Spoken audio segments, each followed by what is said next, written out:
प्रश्नावली 9.3 का पहला जो प्रश्न है, नीचे दिया हुआ दंड आलेख वर्ष 1998 से 2002 में सरकार द्वारा खरीदे गए गेहूं की मात्रा को दर्शाता है।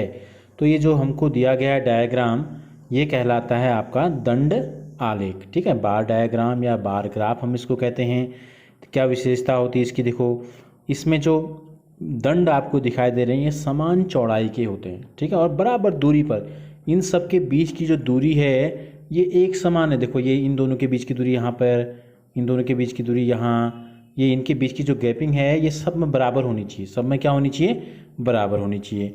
और बाकी इनकी जो हाइट है ये दर्शाती है और इनकी चौड़ाई फिक्स होनी चाहिए। इन सब की क्या होनी चाहिए, अंदर अगर हम इनकी ये देखें, ये चौड़ाई जो आपको अंदर दिखाई दे रही है ये सब की फिक्स है।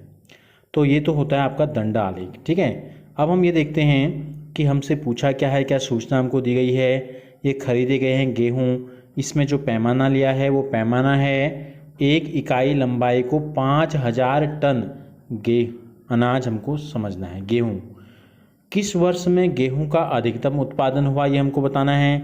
सबसे ज़्यादा उत्पादन किस साल हुआ।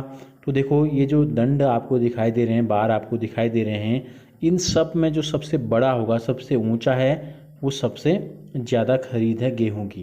तो सबसे बड़ा लंबा कौन सा दिखाई दे रहा है हमको, ये वाला। तो इसमें सन कौन सा है, यहाँ देखो 2002।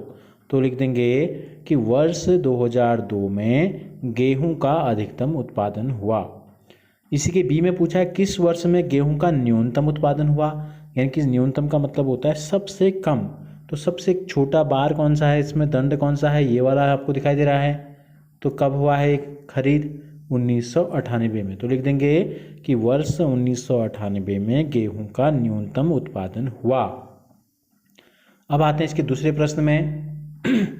दूसरे प्रश्न में हमसे पूछा है इस दंड आलेख को देखिए जो एक रेडीमेड कपड़ों की दुकान में सोमवार से शनिवार तक हुई कमीजों की बिक्री को दर्शाता है। ये जो दंड आलेख आपको दिखाई दे रहा है, इधर हमको दिए गए हैं दिनों की संख्या दी गई है यहाँ, और यहाँ हमको दी गई है बेची गई कमीजों की संख्या इधर को। ठीक है, तो अब हमको इससे संबंधित कुछ प्रश्न हमसे पूछे गए होंगे। ये प्रश्न नीचे यहाँ दिए गए, देखते हैं।